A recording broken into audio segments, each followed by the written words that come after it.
She communicated fluently with everyone except for me. She quickly noticed that my language was different from others, as I had no language harnessed inside me. My lack of speech led me alongside her for the next few years.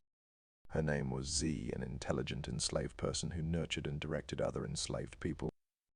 She educated me on things like English, formal speech, the difference between enslaved people and enslavers, and the various meanings behind emotions I had felt before, as well as sensations I was to experience in the future.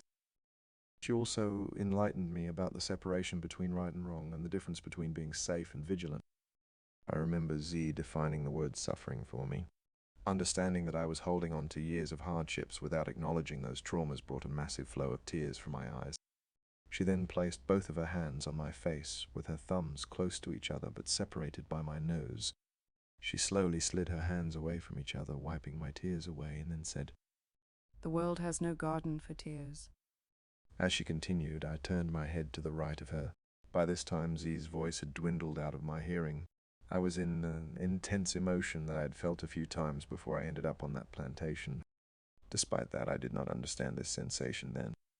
I spotted her, the woman, I had not seen since we left that carriage. She had hair again that touched the top of her ears. The basket in her hands held washed and dried clothes. As she made her way up the house's porch, she stopped to look at Z for a slight second before entering. Z touched me on the shoulder and said, "Nia is her name. She is an enslaved person in the house." Then Z gave me a confused look as if she had suspected I was up to no good. Her face became firm and implied that I should stay far away from Naya and further away from the house. She said, "Remember not only to be safe, but also vigilant.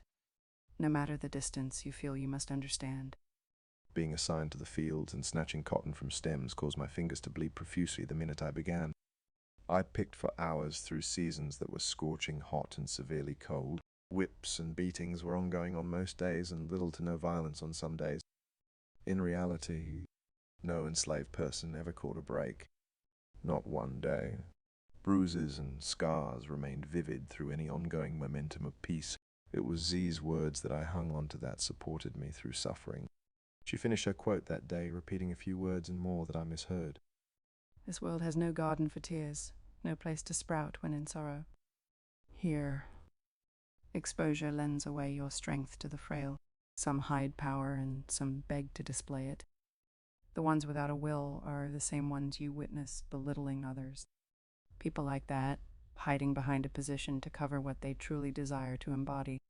They are dying for your weeps, for it yields the image they can't unsee." She then looked out into the field, focusing on the yells and pushing of an enslaved man. Those words made little sense to me, but I hung on to her last sentence and asked, what image can they not unsee? "The vessel inside of you. It holds power. But you, madman, have something unimaginable inside you. Just remember, pain comes from a lack of understanding. You must acknowledge every damage experienced, for you will unveil the path to who you truly are."